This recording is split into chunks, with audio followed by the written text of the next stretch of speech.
नमस्कार सर्वांना, जय शिवराय. आपल्या बकासूर DST 6300 चॅनलमध्ये तुमचं सगळ्यांचं मनापासून हार्दिक स्वागत. आज कराड येथे झालेल्या मैदानामध्ये ज्या पद्धतीने बकासूर आणि सर्जा आणि बकासूर ही गाडी तीनही फेरे अतिशय चांगल्या पद्धतीने पळाली आणि प्रथम क्रमांकाचा मानकरी ठरली.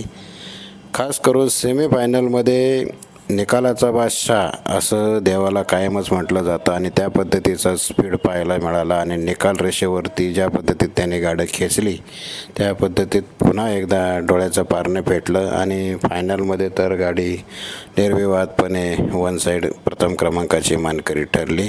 यामध्ये सर्जाची साथ देखील तितकीच महत्त्वाची होती आणि ड्रायव्हिंग देखील उत्तम होतं. आता कराड ते पुणे हे साधारणतः 300 किलोमीटरचं अंतर आणि त्यासाठी लागणारा वेळ आणि बरेच जण विचारतात की उद्या बकासूर पळणार आहे का. तर आजच्या मैदानाचं नियोजन हे काल झालेलं होतं आणि त्यानुसार आज देवपळाला देखील उद्याच्या मैदानामध्ये आपला सर्वांचा लाडका कोहिनूर बकासूर पळताना दिसणार नाही.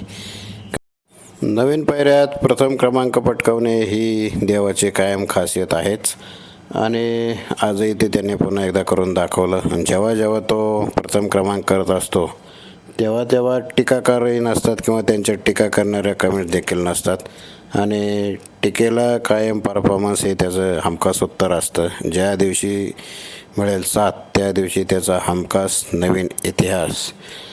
आणि सर्वांना आजचा देवाचा पळ कसा वाटला आणि सर्जा, बकासूर आणि सर्वांचं मनापासून हार्दिक अभिनंदन.